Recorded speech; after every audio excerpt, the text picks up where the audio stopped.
کان کاٹے جائیں، سب ٹھیک ہے۔ میدان احد میں جب حضرت حمزہ رضی اللہ عنہ شہید ہوئے، ناک کان کاٹے گئے، پیٹ جو چیر دیا گیا، جگر چبایا گیا، تو بہن جو شقیقہ تھی ان کی سگی بہن، اسلام یہی لائی، باقی پھوپھیاں نہیں لائیں، پہلے ہی مر گئی ہوں گی، صفیہ زندہ تھی۔ یہ حضرت حمزہ کی ایک ماں سے تھی، کئی بیٹیاں تھیں، بیویاں تھیں حضرت عبدالمطلب کی، یہ صفیہ کی ماں اور حمزہ کی ماں ایک تھی، یہ ایک ہی ماں سے پیدا ہوئے۔ اب حضرت صفیہ نے جب مدینہ سنا کہ ایسے حالات ہوئے، حضور بھی زخمی ہو گئے اور حمزہ بھی شہید کر دیے گئے، تو میدان کی طرف گئی۔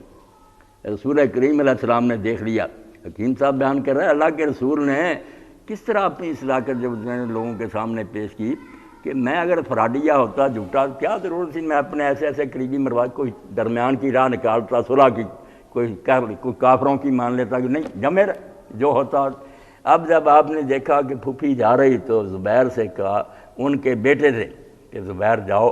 پھوپھی کو روک دو کہ حمزہ تک نہ جائے۔ یہ عورت ہے، بہن ہے، برداشت نہیں کر سکتی جو سلوک کافروں نے سے کیا، اس کی بیچاری کے بس میں نہیں ہے کہ دیکھ کر ہی صبر کر سکے۔ تو حضرت زبیر گئے، انہوں نے کہا اماں رسول اللہ کا فرمان ہے کہ تم حمزہ کی لاش پر نہ جاؤ۔ تو اس نے کہا رسول اللہ کیوں روکتے ہیں؟ جو کچھ سنا ہے میں نے وہ سارا پتہ مجھے چل گیا، اور میرے بھائی کی یہ قربانی اللہ کی راہ میں بہت معمولی ہے، اگر ایسا ان سے ہوا تو کیا میں نے جزا فضا کرنا اللہ کی راہ میں، انہوں نے یہ سب کو برداشت کیا، بہت اچھا ہوا۔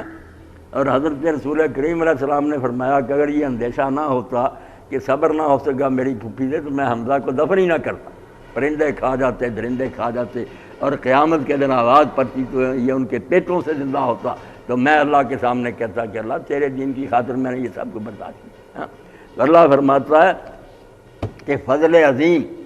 اللہ کا فضل بہت بڑا ہے، وہ بکھرے ہوئے ٹکڑوں پر بھی رحم سے برسا دیتا ہے۔ ہم کہتے ہیں یہ ذلیل ہو گیا، ٹکڑے بکھر گئے، یہ ہو گیا، اللہ کی